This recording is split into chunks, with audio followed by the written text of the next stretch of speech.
Well, many people think that GM foods are like have negative impact or are safe for people, but they really are safe. Like according to the National Research Committee, most crops naturally produce allergens, toxins, and other anti-nutritional substances.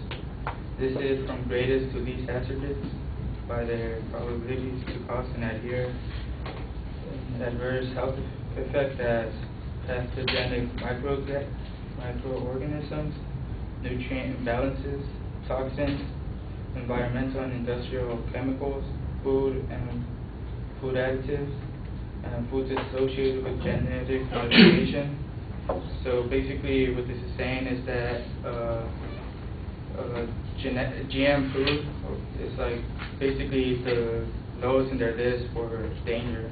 They're not really concerned with that as much as with what natural crops like produce. And the use of the biotechnology can help like with deforestation because many of the forests are used for agricultural land. According to Norman Borlaug, he's an agronomist and a Nobel Prize winner.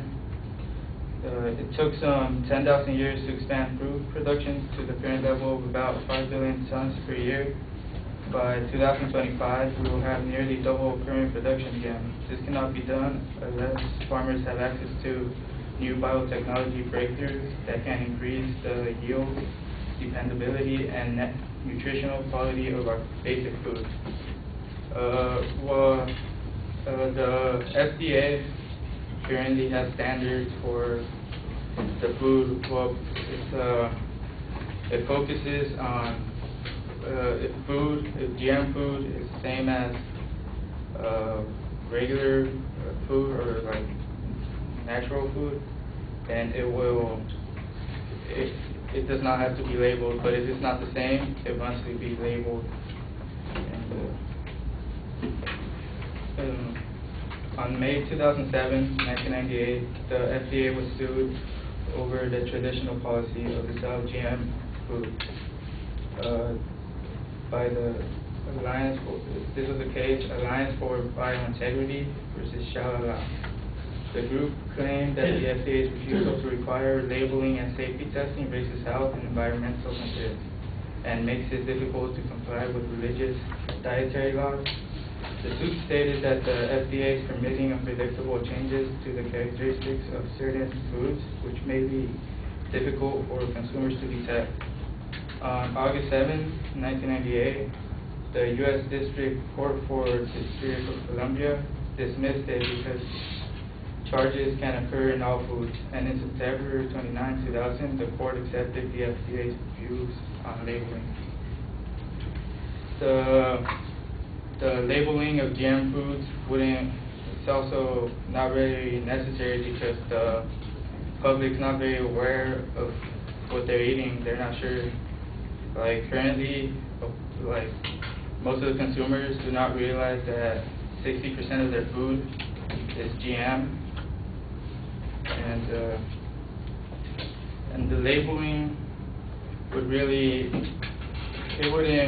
would be a problem for the GM food manufacturers because it's seen as a warning label. Really, they think it's dangerous.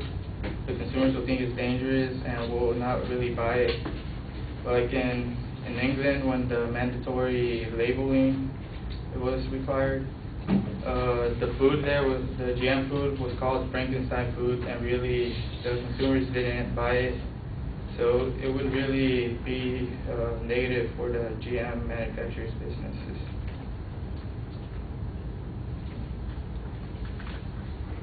And the use of biotechnology techniques is not really new. It's not really new because it could be traced back to thousands of years, like when they used fruits and grains to make wine and beer. So it's like it's been around for quite a while. It's not like it just sprung up suddenly.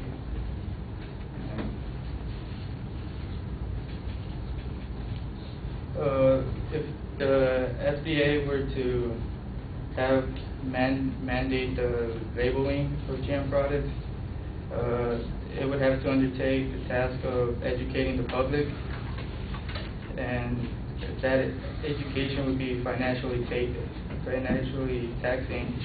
And if they do not provide proper education or are unsuccessful, a likely prospect of cost to our economy and GM food producers, GM food producers and researchers will be great. And it won't be cheap to label all the foods. According to the Organic Consumers Association, previous studies commissioned by the food industry and cited by the federal and Quebec government as recent not to act on the issue pegged the annual cost of implementing such a system at up to $950 million for the country of Canada and $200 million for the country of Quebec alone. So it would really raise like the prices of food, the GM food, like 0.9 or 9%, I mean. So it wouldn't really be good for the consumers because they would have to pay basically for the labeling, and due to that it would not be very smart to label foods.